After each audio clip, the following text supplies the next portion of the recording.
देवभोग में किसान मन प्रति एकड़ सिर्फ 9 से 10 कुंटल धान खरीदी के विरोध में करीन नारेबाजी। सरकार के घोषणा के अनुसार प्रति एकड़ 21 कुंटल धान खरीदी के करीन मांग। गरियाबंद के धान खरीदी केंद्र में किसान मन आज अलग अलग बात लेकर के विरोध करीन और धान बेचे के बारे में फैसला करीन कि ओमन मन प्रति एकड़ 9 कुंटल धान के जो खरीदी के प्रक्रिया होत है विरोध में अपन धान ला नहीं बेची। देवभोग ब्लॉक के घुमरगुड़ा लाटापारा खरीदी केंद्र में किसान मन काफी देर तक की विरोध कर रही हैं।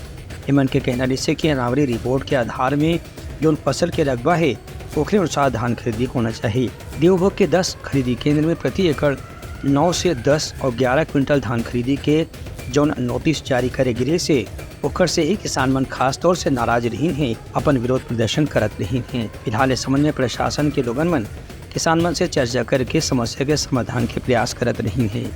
ब्यूरो रिपोर्ट उत्तलंघा न्यूज।